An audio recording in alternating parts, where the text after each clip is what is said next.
तो स्वागत है आपका पाठशाला में। आज हम कर रहे हैं 4th नंबर क्वेश्चन। तो 4th नंबर क्वेश्चन क्या पूछ रहा है आपसे?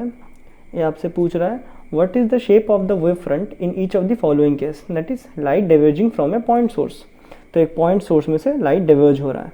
सो एक पॉइंट सोर्स है, उसमें से लाइट डाइवर्ज हो रहा है। सो ये अगर हम लाइट डाइवर्ज करने वाला बनाते हैं that is in the form of wave, तो इसमें से in the form of wave में बाहर आ रहा है। तो इसमें से जो वेव फ्रंट बनता है वो कैसा बनता है? स्पेरिकल बनता है। तो फर्स्ट का आंसर लिख देंगे that is when A light diverging from A point source, when a light diverge from a point source, it produce a spherical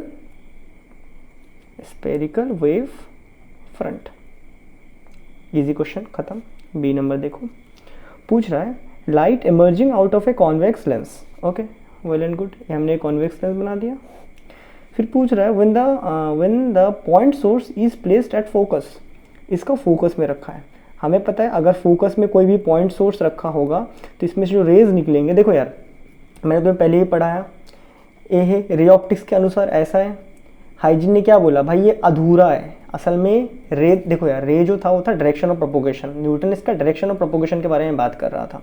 hygiene ने बोल दिया नहीं, एक वेव में भी है, वेव प्लस डे। ये सब मैंने पढ़ा है, ठीक है, वो सब छोड़ो। अभी यहाँ से निकलेगा तो ऐसे करके बन जाएंगे, ऐसे करके बनेंगे। क्या बात है, क्लियर है? ऐसा पैरेलल बन जाएगा। अब हमें पता है न्यूटन के हिसाब से ये था रे, अब हाइजीन के हिसाब से क्या बन जाएगा, ये बनेंगे वेव। डन है क्या? तो कुल मिला के हम क्या कहना चाहते हैं, यहाँ पे जो बनेगा ना, यहाँ पे जब मैं इस तरह वेव बनाता हूँ तो यहाँ भी इस तरह वेव बनेंगे, ठीक है। हो सकता है मेरा डायग्राम यहाँ बढ़िया ना बन पाए। तो जब ये वेव बनेंगे तो जब इनके सेम फेस को आप कनेक्ट करते रहोगे ना तो आपको कैसा दिखेगा, ऐसा दिखेगा, that is parallel wave front दिखेगा। दैट इज़ प्लेन वाला, प्लेन बनेगा, प्लेन। तो यहाँ पे लिख देंगे सेकंड क्वेश्चन, व्हेन लाइट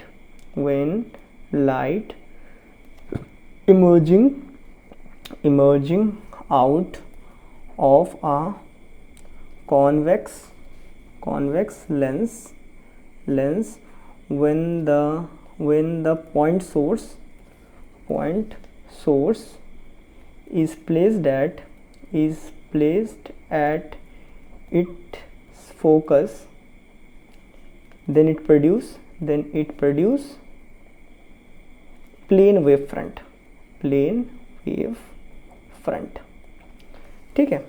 और अच्छा, एक और मैंने इसको पढ़ाया भी था तुम लोगों को। अगर सपोज़ ये फोकस में नहीं होता,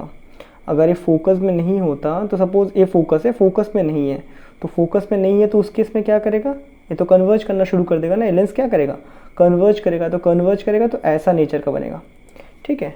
तो कन्वर्जिंग टाइप का बनेगा, कन्वर्जिंग टाइप का। ऐसा मैंने पढ़ाया, वहाँ पे देख लेना। लेंस का जो बनाया था ना वो सब पढ़ाया था मैंने, ठीक है। वो सब छोड़ो। अब देखो सी नंबर में क्या बोल रहा है। सी नंबर बोल रहा है the portion of the wave front of light from a distance start intercepted. देखो ये जो इंटरसेप्टेड है ना, इसका मतलब होता है देख रहे हैं, जिसका मतलब होता है देखना। बहुत दिन से हिंदी नहीं लिखा हम, देखना शायद सही है।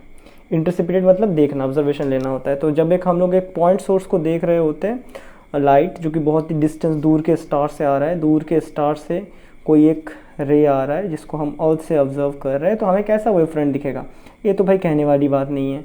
अभी देखो ये स्टार है, इस स्टार के नज़दीक में देखते हैं तो तुम्हें क्या दिखता है, स्पेरिकल दिखता। अभी तुम बहुत ही दूर से देख रहे हो, स्टार्स मिलियंस ऑफ ईयर्स दूर में होते हैं, तो यहाँ पे आपको क्या दिखेंगे, प्लेन वेव फ्रंट दिखेंगे। तो यहाँ पे लिख देते हैं the portion of wave front, that is लिख देते हैं when light comes from a distance, star comes from a distant का मतलब होता है बहुत दूर, डिस्टिंक्ट विजन, बहुत दूर पे, ठीक है। डिस्टेंट स्टार बोलते हैं ना, डिस्टेंट विजन आराम से। छोड़ो, डिस्टेंस स्टार एंड इंटरसेप्टेड